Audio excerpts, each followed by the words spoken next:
of the hand with papal authority. No, my realm is not of this world. So you are a king, said Pilate.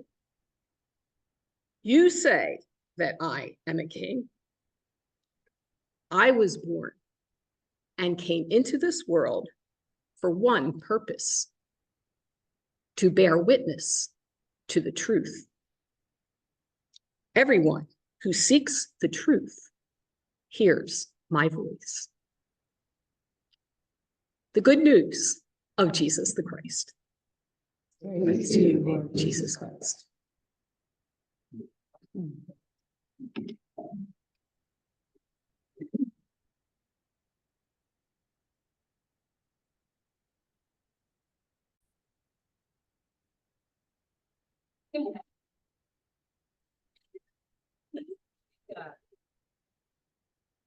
Let's begin with a question. How many of us have ever served on a jury? Show of hands. Ooh, there are a lot of us. Okay, great. In a word or phrase, what would you say is the most important part of being on a jury? Listening. Okay, and we have a lot of heads nodding. So as a juror, we need to listen very carefully to what is sometimes conflicting testimony, to discern the truth of what is being said. In today's gospel, Jesus says that he was born for one purpose: to bear witness to the truth. Over the next few minutes, we will talk about the importance of listening for truth and living that truth. I want to share 3 qualities that I believe are essential to truth. First, real truth is based in love, an authentic love that is radically inclusive. It's not always a warm and fuzzy love, but it is genuine and awake to the realities before us. Real truth is saturated with love. Second, to find or affirm truth, we need to contemplatively reflect in silence within ourselves, in nature, or in another venue that brings us to stillness. As Psalm 132 reminds us today, in silence is the heart of truth.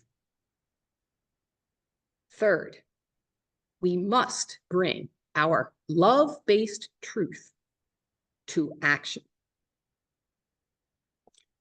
Let's now consider some examples.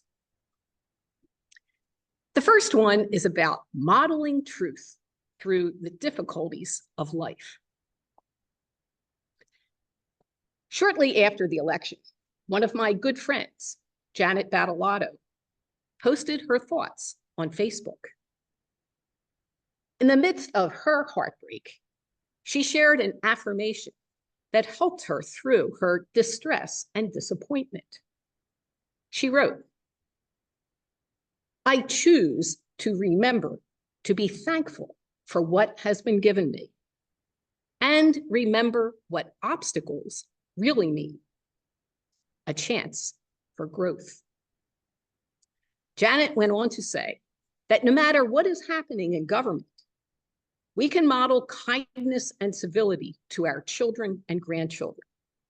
We can show that our differences are what make our country what it is and has been, and are to be celebrated. We can continue to respect one another and all creation. Janet's words are truth based in love and respect for our precious children, our fellow human beings, our wonderfully diverse country, and the beautiful natural world. Let us reflect on the ways the Holy One is calling us to listen to these truths and bring them to action at this moment in time. The next story is about listening to the truth of our intuition. Just over a year ago, our oldest daughter, Dana, gave birth to her baby boy, Connor. As the due date neared, Connor decided he wanted to be in the breech position. So the doctor gave Dana the options of trying to turn him to the head down position or having a cesarean section. Dana is a nurse practitioner, so she understood all the options and risks at a deeper level than a non-medical person would. Although she really wanted to give birth naturally, after weighing all the factors, she decided to go cesarean. She told us, "The baby is happy hanging out near my ribs, and I don't want to stress him. So I scheduled a C-section." Just after Connor was born, the doc leaned around and said, "Well, Dana, you made the right decision." The cord was wrapped around his neck twice. And if we had tried to turn him, he would have gone into distress. That often doesn't have a good outcome. Dana listened carefully to the truth of the medical options and to the truth of her intuition, informed by them. Her listening for and living that truth was based in love and resulted in a healthy baby boy who is now a delightful 1-year-old. Every once in a while, when I see Connor, I think of that decision point. And I'm so grateful our daughter lived the truth of her intuition. Each one of us has decision points that require both intellect and intuition. Be sure to trust the truth you find and live it. The last example is the truth of everyday mysticism. In Richard Rohr's daily meditations this past week were writings by Dr. Barbara Holmes, who had been on the faculty of the Center for Action and Contemplation. Dr. Holmes shared how members of her family were mystics who discussed and interpreted dreams and visions, and who communicated with ancestors in the afterlife.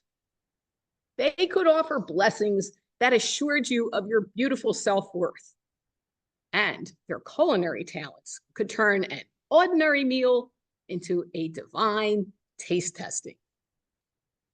So she grew up understanding that mysticism percolated through daily life.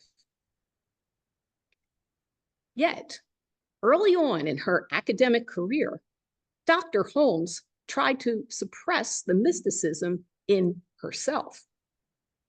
Her students, however, saw through that, felt sacredness in her presence, and sought her out to tell her their stories. Barbara Holmes soon came to fully embrace the truth of everyday mysticism in herself, as well as in the world around us, and invites us to do the same. We know that the ways that we and the divine communicate are limitless. Our relationships with people, our connections with animals, the beauty and power of nature, the revelation of poetry and the artistry of music, the joy of laughter and the touch of tears, the language of gesture, the taste of food and drink, all reverberate with divine energy. In every case, we are invited to reflect on how the sacred is speaking to us in that moment. Let us listen closely for the truth of mysticism pulsing deep within us and among us, and live that truth openly and fully. Today, we considered three truths: the truth of modeling just behavior in challenging times, the truth of our intuition, and the truth of everyday mysticism. But there are truths, such as the truth of grief, the truth of forgiveness, and others, that we may be called to listen for and live. As followers of Jesus, we are to bear witness to the truth as he did. I invite you during this Thanksgiving week to listen to your heart by writing a letter to it. Notice how your heart feels, what is pulsing within it, and what action it feels led to take. Be grateful for your heart and the truth that is there. Listen for the truth and live it courageously.